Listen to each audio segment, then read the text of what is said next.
Thank you, members of the Joint Committee on Public Safety and Homeland Security, for having us.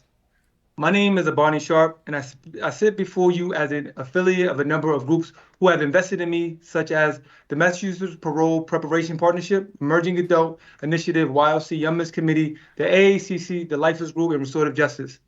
And without these communities, I would not be the person that I am today speaking before you. I'm here to speak in support of bills S 1544 and H 2398 regarding parole reform. As someone who came to prison as an adolescent and now going on 15 years in prison, I have been able to see the parole system shift in a multitude of good and bad ways from an incarcerated standpoint.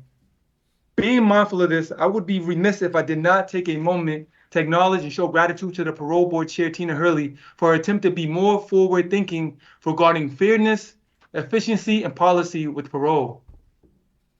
Considering we all need help sometime, we are asking you to see this as a moment to aid her solution-centered vision. In this instance, with the new emerging adult court decision increasing their work by 101 cases, it's easy to see how their workload will increase. So why not expand the parole board from 7 to 9 members and lessen the workload while shortening the duration for parole decisions? We believe by expanding the board, this will allow diversity and lived experience within the board, thus attempting to address structural racism, which many like late Judge Gantz and Governor Healy know to be an issue. That being no different to the stigma attached with being a felon, a person in which we hope to see one day on the board. Personally speaking, now after attending a seminar around parole hosted by Katie Naple Mitchell, I was shocked to learn that non-criminal violations happen more often than we know. Here I learned about Kent Tyler. Tyler had been released from prison. He was working as a warehouse supervisor and gave a 2 a.m. wake-up call to one of his employees who happened to have a criminal record. Thus, Tyler was violated and reincarcerated.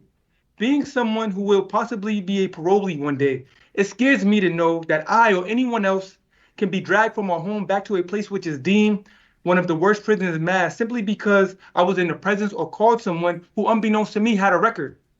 This simply should not be. Some of the most amazing folks I've ever met, such as Tommy Kuntz and Jabir Pope, are felons and still live a restorative justice lifestyle post-prison.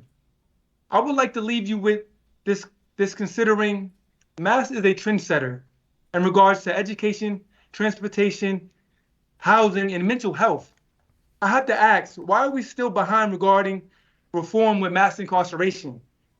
By supporting this bill, you provide the mechanism needed to address mass incarceration and allow mass to catch up with other states that jumped ahead of us.